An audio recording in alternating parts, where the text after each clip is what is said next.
Welcome to Isha's Kitchen. ഒരു അടിപൊളി സ്നാക്കിൻ്റെ റെസിപ്പിയാണ് കേട്ടോ ഞാൻ ഷെയർ ചെയ്യണത്. ഇത് കട്ടൻ കാപ്പിൻ്റെ കൂടെയൊക്കെ നല്ല കോമ്പിനേഷനാണ്. മിക്ക വീടുകളിലൊരു പ്രശ്നമാണ്, ദോശയൊക്കെ നമ്മൾ ചുട്ട് കഴിഞ്ഞാൽ അത് ബാക്കി വന്നു കഴിഞ്ഞാൽ അത് തീരാൻ കുറച്ച് ബുദ്ധിമുട്ടാണ്. എന്താ വെച്ചാൽ മൊരിഞ്ഞ ദോശ ചൂട്ടോടെ കഴിക്കുമ്പോഴാണല്ലോ ടേസ്റ്റ്. അത് ബാക്കി വന്നു കഴിഞ്ഞാൽ ഭക്ഷണ സാധനമല്ലേ കളയണ്ടേന്ന് വിചാരിച്ചിട്ട് നമ്മളത് ചൂടാക്കി ചട്നി കൂട്ടി കഴിക്കും. അപ്പോൾ ഇനി അങ്ങനെ വിഷമിക്കേണ്ട. അപ്പോൾ അതിനുള്ളൊരു പരിഹാരമായിട്ടാണ് വന്നിട്ടുള്ളത്. നമ്മൾ ചുട്ട ദോശകൾ ബാക്കിയുള്ളത് നമുക്ക് ചെറിയ പീസായി നമുക്ക് ഇഷ്ടമുള്ള വലുപ്പത്തിലുള്ള പീസായിട്ടോ നമുക്കൊന്ന് കട്ട് ചെയ്തെടുക്കാം. സാധാരണ നമ്മൾ കുട്ടികൾക്കാണെങ്കിലും വലിയവർക്കാണെങ്കിലും ഇരുന്ന് കഴിഞ്ഞാൽ ചൂട്ടോടെ ചുട്ട് കൊടുക്കുകയാണ് ചെയ്യുക. പക്ഷെ എന്നാലും എപ്പോഴെങ്കിലും ദോശയൊക്കെ ചുട്ടത് ഇങ്ങനെ ബാക്കി വരാറില്ല. അപ്പോൾ അങ്ങനെയുള്ള സമയങ്ങളിൽ നമുക്ക് ഇഷ്ടമുള്ള വലുപ്പത്തിൽ കട്ട് ചെയ്തതിന് ശേഷം നമ്മളൊന്ന് കുറച്ച് സമയം ഫ്രിഡ്ജിൽ വെക്കണം കേട്ടോ. എന്നിട്ട് വേണം ഫ്രൈ ചെയ്യാൻ.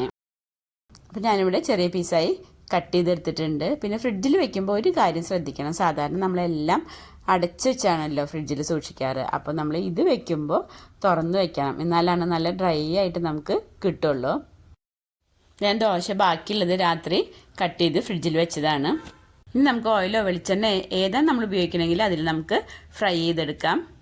അതിൻ്റെ കൂടെ വേണമെന്നുണ്ടെങ്കിൽ കുറച്ച് കറിവേപ്പിലയും കൂടി ചേർത്ത് കൊടുക്കാം.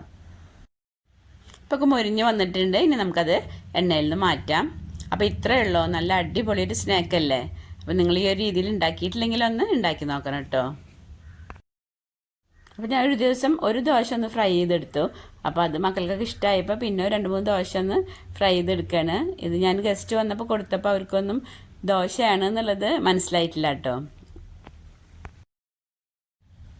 മീഡിയം ഫ്ലെയിമിൽ വെച്ചിട്ട് വേണം കേട്ടോ ഫ്രൈ ചെയ്യാൻ, അല്ലെങ്കിൽ പെട്ടെന്ന് തന്നെ കരിഞ്ഞു പോവുള്ളൂ. അപ്പോൾ ഞാൻ കട്ട് ചെയ്ത് വെച്ചിട്ടുള്ള ദോശയൊക്കെ ഇവിടെ ഫ്രൈ ചെയ്തെടുത്തിട്ടുണ്ട്. ഇനി നമുക്ക് കുറച്ചൊരു എരിവ് ഉണ്ടാകുമ്പോൾ ഒരു ടേസ്റ്റ് ആണല്ലോ. അപ്പോൾ ഉപ്പ് വേണമെന്നുണ്ടെങ്കിൽ ചേർത്താൽ മതി. നമ്മൾ ദോശമാവിൽ ഉപ്പ് കുറവാണെന്നുണ്ടെങ്കിൽ മാത്രം ഉപ്പ് ചേർത്താൽ മതി. ഞാനിവിടെ കുറച്ച് മുളക് പൊടിയും കുറച്ച് ഉപ്പും ചേർക്കുന്നുണ്ട്. അപ്പോൾ നമ്മൾ ഫ്രൈ ചെയ്യാൻ വേണ്ടിയിട്ടാണ് ദോശ ചുടുന്നുണ്ടെങ്കിൽ എണ്ണയൊന്നും ഇല്ലാതെ വെറുതെ ചുട്ടെടുത്താൽ മതി കേട്ടോ. അപ്പോൾ ഈ വീഡിയോ നിങ്ങൾക്ക് ഇഷ്ടമായിട്ടുണ്ടെങ്കിൽ ഷെയർ ചെയ്യാനും നിങ്ങളുടെ അഭിപ്രായം കമൻറ്റ് ചെയ്യാനും മറക്കരുത് കേട്ടോ. Thanks for watching. I love you.